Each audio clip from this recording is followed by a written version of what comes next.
सिर्फ दो बातें हैं, एक अलिफ और बे बादशाही। अलिफ को याद करेंगे तो बे बादशाही तुम्हारी है। बस वास्तव में अलिफ भगवान को कहा जाता है। क्या बिंदी को नहीं कहा जाता?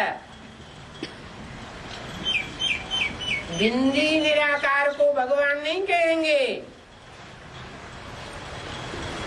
बिंदी कोई साकार कण में प्रवेश करके मुकर्रर रूप से जब पाठ बजाती है। कौन सी बिंदी?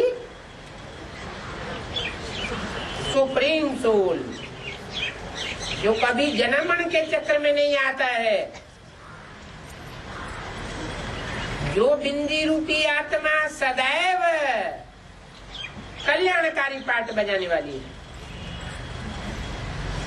इसलिए उसका नाम है सदाशिव। सदैव ही कल्याणकारी है। किसके द्वारा? मुकर्रर रथ के द्वारा। उसको भगवान कहा जाता है। जो बिंदी को भगवान मानते हैं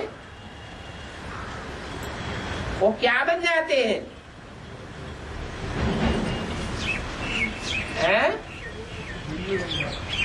जो बिंदी को भगवान मानते हैं वो शैतान बन जाते हैं। कहाँ भगवान और कहाँ अपन को भगवान कहलाने वाले? जो भगवान होगा वो तो कब अपने को भगवान कहेगा भी नहीं। भगवान तो गुप्त साधारण रूप में आता है, प्रत्यक्ष होकर नहीं आता। था चना बाजे घना।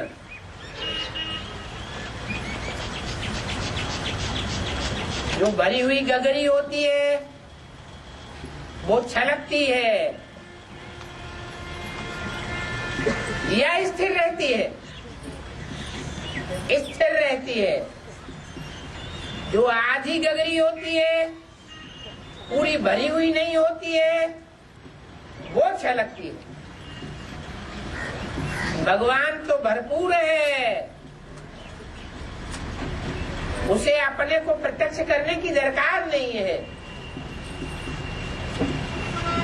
बाप तो आता है अपने बच्चों को प्रत्यक्ष करने के लिए।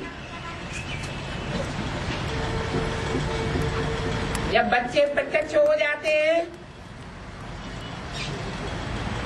तो छुपा रुस्तम बाप बाद में प्रत्यक्ष होता है। तो अलफ को भगवान कहा जाता है। अलफ तो सदैव खड़ा हुआ डंडा है।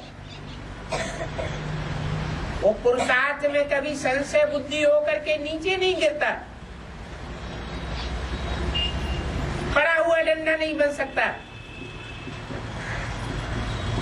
बे गिर सकता है, पे गिर सकता है, कोई भी गिर सकते हैं, कोई भी संशय बुद्धि बन सकते हैं। जो अलफ पाठधारी है, हीरो पाठधारी है, वो गिर नहीं सकता। आंखों से भी ऐसे ही इशारा करते हैं अलफ की ओर। आत्मा इशारा करती है। भगवान कहते हैं